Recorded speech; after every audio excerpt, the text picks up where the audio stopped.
करके नर्स को बुलाया गया, 2 बार 3 बार करके बुलाया। बदतमीज़ी से बात भी गुज़र गया। शाम को 3:30 बज गया। 3:30 बजे आके डॉक्टर बोलता है क्या, मैं इंदिरा गांधी हॉस्पिटल में मैंने बात कर लिया है, वहाँ पे जाएँगे, सब कुछ ठीक हो जाएगा। आगे चलकर कोई और रेखा का हाथ न कटे। पूरे सोशल मीडिया में बाएं बाएं हो गया है, लेकिन संस्थान में जो बैठे लोग हैं, जो रिस्पॉन्सिबल लोग हैं, जो अथॉरिटीज है, जो शासन और प्रशासन में है, जो राजनीति में है, उनका कान क्यों नहीं फड़फड़ा रहा है। डॉक्टर को पृथ्वी का दूसरा भगवान कहा गया है, लेकिन जब वही डॉक्टर से कोई गलती हो जाती है, कोई भूल हो जाती है, और वह गलती और भूल लापरवाही की वजह से हो जाती है, तो किस तरह से ज़िंदगी तबाह हो जाती है, ज़िंदगी बर्बाद हो जाती है, ज़िंदगी का सारा मायने समाप्त हो जाता है, उसका जीता जागता उदाहरण यहाँ इस चारपाई पर लेटी हुई रेखा है। और रेखा की कहानी आप बगल में देख रहे हैं कि रेखा के भाई बैठे हुए हैं। रेखा और रेखा की भाई, यह उस दिन की रूह खड़ा करने वाली कहानी थी जिस दिन बहना इंतज़ार करती है कि हम भाई के हाथ में कलाई बांधें। लेकिन भाई को क्या पता था कि जिस दिन राखी बांधने के दिन हमारी बहना की हाथ काट दी जाएगी। जी हाँ, मैं आपको एक ऐसी सच्ची घटना और पटना के एक लापरवाह जानखोर हॉस्पिटल की बात कर रहा हूँ। हमारे हाथों में कुछ कागजात है, आप देखिए, इसको ठीक से देखिए। यह है महावीर आरोग्य संस्थान। जी हाँ, यह हॉस्पिटल पटना के नामी मंदिर, यूं कहें बिहार में धार्मिक न्याय बोर्ड की स्थापना में अग्रणी भूमिका निभाने वाला मंदिर महावीर मंदिर द्वारा संचालित यह अस्पताल है। लेकिन जो मानव कल्याण के लिए स्थापित किया गया, वही मानव की जिंदगी किस तरह से तबाह की जा रही है।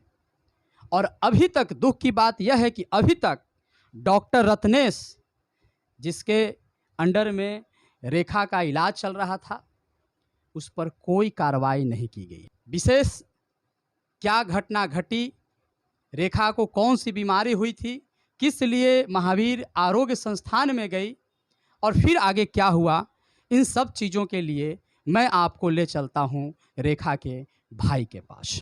आप रेखा के भाई हैं जी, आप क्या करते हैं? हम सिक्योरिटी गार्ड का नौकरी करते हैं, कहाँ करते हैं? मुंबई में। आप लोग रहने वाले कहाँ के हैं? हम लोग का जिला शिवर पड़ता है, गांव का नाम तरियानी छपरा है। रेखा को क्या परेशानी हुई थी? उसका कान में दर्द हो रहा था, कान में थोड़ा थोड़ा पानी निकल रहा था, ऐसे दर्द हो रहा था। इसके लिए ऑपरेशन कराने के लिए आए थे। छठा महीना में ही आ गए थे हम लोग पटना बहन को लेकर। तो ब्लड चेक, खून चेक जो होता है ना, वो सब चल रहा था। दवाई ववाई खाओ 10 दिन 5 दिन, उसके बाद देखेंगे, ये सब चालू था यहाँ पे। छठा महीना में ही फिर उसके बाद 7वां महीना में गए हम लोग 10 तारीख को। वो लोग बोला कि भर्ती ले लेता हूँ, 10 तारीख को भर्ती ले लिया उन लोगों ने। 11 तारीख को ऑपरेशन हुआ। ऑपरेशन हो जाने के बाद ठीक ठाक हो गया ऑपरेशन। 12 तारीख को रात को नर्स ने सुई दिया। अब गुस्से में दिया, कैसे दिया ये तो पता नहीं, ये जानबूझ के दिया, ऐसे किया उसने, कहीं और का गुस्सा कहीं और जगह पे उतार दिया हो, ये तो पता नहीं, वो तो उसका ही आत्मा जानता है। वो हाथ इतना दर्द होने लगा धीरे धीरे, हर 5 मिनट के बाद ही, 9 बजे के 5 मिनट के बाद ही रात को ये दर्द होना चालू हो गया। रेड रेड होने लगा हाथ में पूरा। वो वीडियो भी है हमारे पास, हम आपको इसके बाद हमको बताने वाले हैं, आपको दिखाने वाले हैं। उसके बाद पूरे रात भर यही चलता रहा। जैसे जैसे रात गुजरता गया वैसे वैसे दर्द बढ़ता ही गया, बढ़ता गया, तरफ बढ़ता ही गया, कलर चेंज होता ही गया। हाथ धीरे धीरे करके काम करना ही बंद कर दिया, बिल्कुल सुन्न हो गया बिल्कुल। ऐसा ही कर करके नर्स को बुलाया गया, 2 बार 3 बार करके बुलाया। बदतमीजी से बात कर रहा था हमारे बहन के लोग के साथ में। बोला था कि भगा दूंगा इधर से, ऐसे बदतमीजी ऐसे बात करोगी तो आप, इतना परेशान करोगे तो आप, दर्द तो थोड़ा बहुत होता ही है। 4 बार 5 बार बुलाने के बाद फिर आया, बोलता कि तुम्हारे पास ब्लेड है क्या, चीर देता हूँ तुम्हारा हाथ, ठंडक मिल जाएगा तुमको। अब ऐसे ऐसे बात कर रही थी, नर्स बात कर रही थी। डॉक्टर एक बार भी उठ के नहीं आया देखने के लिए। हमारा बहन मेरा भाई दोनों गया, डॉक्टर के ऑफिस में गया, बोला सर थोड़ा जाके देख लीजिए सर। बोलता कुछ नहीं, नर्स को बता दिया, दवाई दे देगा आपको, चिंता मत कीजिए, सब ठीक हो जाएगा। कुछ नहीं हुआ, पूरा रात भर ऐसा ही चलता रहा। और कुछ बताया नहीं कि हाथ में एक्चुअली में हुआ क्या है। कल सुबह होकर 13 तारीख को, ये तो 12 तारीख को रात को घटना है, 13 तारीख को सुबह में 5 बजे या 11 बजे कोई डॉक्टर आया, उनको वो भी जाकर बोलना पड़ा डायरेक्टर को 11 बजे, शायद 11 बजे दोपहर के टाइम में बोलना पड़ा कि सर हमारा बहन को हाथ देख लीजिए क्या हुआ, बहुत तड़प रही है, पूरे रात भर तड़पी है। तो डायरेक्टर ने उधर से बोला कि ठीक है मैं डॉक्टर को भेजता हूँ। तो डॉक्टर आया देखने के लिए, देखने के बाद वो डॉक्टर लोग ने हमको कुछ बताया नहीं, उस टाइम भी नहीं कुछ बताया, 11 साढ़े 11 बज गया, कुछ नहीं बताया। उसके बाद एक डॉक्टर आया, दूसरा डॉक्टर आया, तीसरा डॉक्टर आया, मतलब आता गया, देखता गया, जाता गया, कोई सवाल नहीं, कोई जवाब नहीं।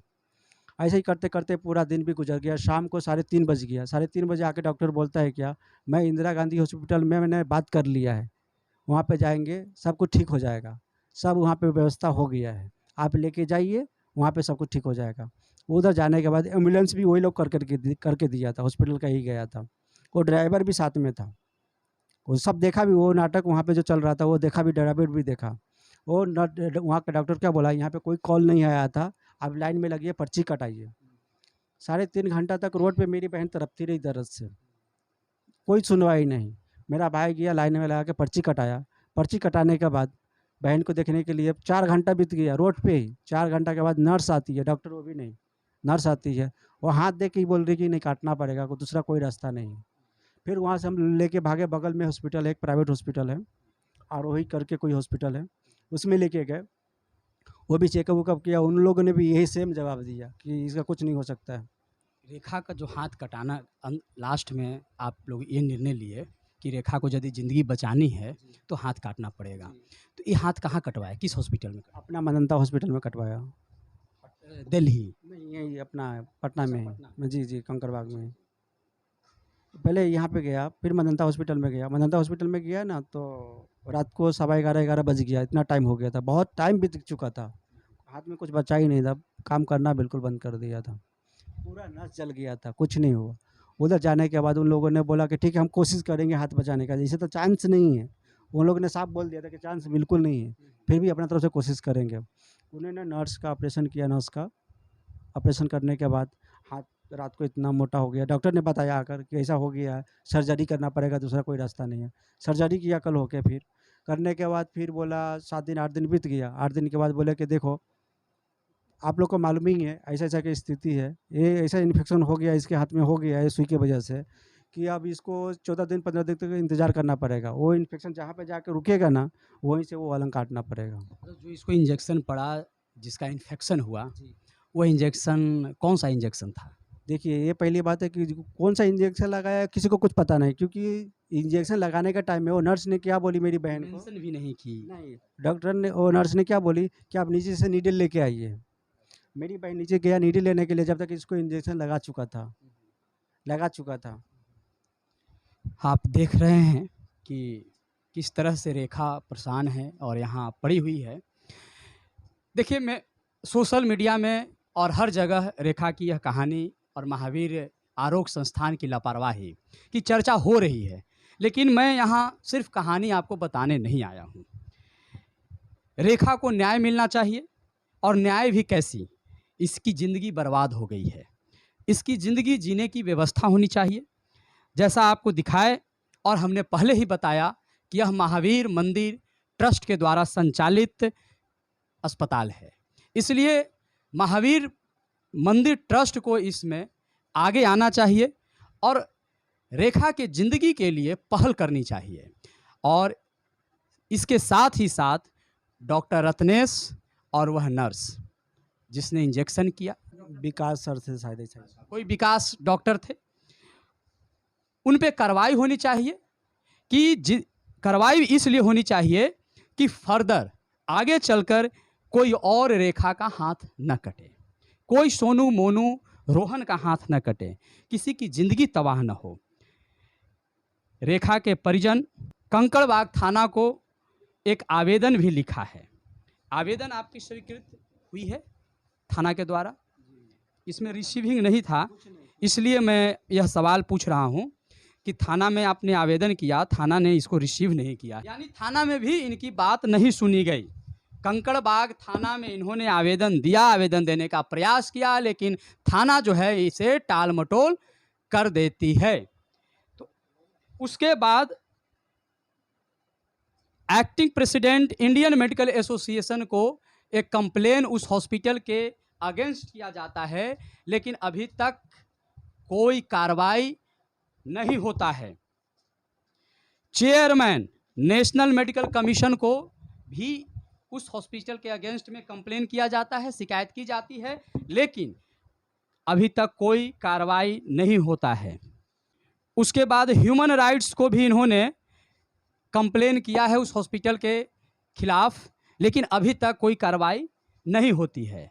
और chief secretary government of Bihar को भी इन्होंने आवेदन लिखा है और शिकायत किया है उस हॉस्पिटल के अगेंस्ट में, लेकिन कोई कार्रवाई नहीं हुआ है। अभी तक ऐसी ऐसी घटनाएं और लापरवाहियां हो जाती है, पूरे सोशल मीडिया में बाएं बाएं हो गया है।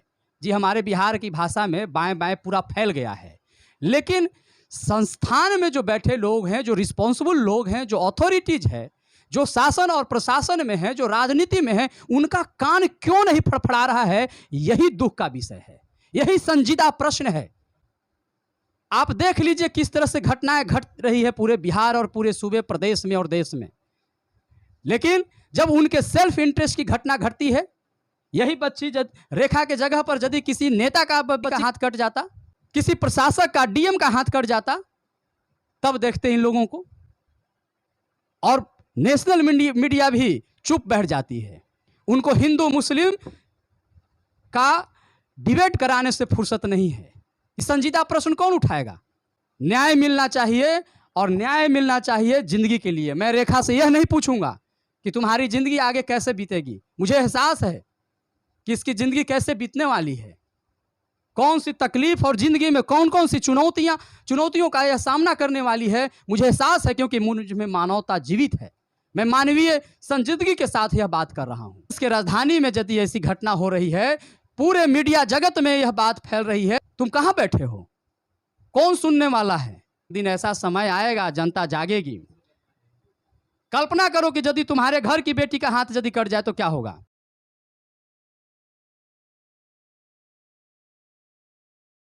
लापरवाही करोगे, जनता भी लापरवाही करना शुरू कर देगी। नहीं बोलना चाहिए इस तरह की बात, लेकिन मैं अपने आप को संभाल नहीं पा रहा हूं। मेरे घर में भी बच्ची हैं, हम भी बीमार पड़ते हैं, मेरे घर के लोग बीमार पड़ते हैं, हर लोग बीमार पड़ते हैं, अस्पताल जाना ही पड़ता है। आपकी लापरवाही से हमारी भी जिंदगी तबाह हो सकती है, किसी की भी हो सकती है। ऐसी लापरवाही नहीं करिए, आपको ईश्वर भी माफ़ नहीं करिए। सरकार से एक बार फिर से विनती कर रहे हैं, और महावीर मंदिर ट्रस्ट से यह निवेदन है कि आप इसमें दखलंदाजी कीजिए, और यथासंभव जिससे कि इसकी पूरी जिंदगी सामान्य रूप से कम चल सके, इसका प्रबंधन हो। कहीं ना कहीं इसे सरकारी नौकरी दी जाए और कुछ रकम दी जाए, जिससे कि इसकी शादी हो। उसी प्रलोभन में कोई लड़का शादी करे, नहीं तो आप समझ ही रहे हैं कि हमारे बिहार, उत्तर प्रदेश, मध्य प्रदेश की स्थिति क्या है। ऐसे ही बेटी बोझ लोग मानते हैं समाज में, और प्रधानमंत्री ने तो यहाँ तक कहा है कि बेटी बचाओ बेटी पढ़ाओ। लेकिन यहाँ बेटी बचाओ बेटी पढ़ाओ नहीं है, यहाँ बेटी के हाथ काटो, ऐसी कहानी हो जा रही है। बेटी को जिंदा जला दो, ऐसी कहानी हो रही है। स्वतः परेशान हो रहे हैं लोग, और विशेष ज़्यादा नहीं कहूँगा मैं, इसीलिए आया हूँ कि रेखा को न्याय मिलना।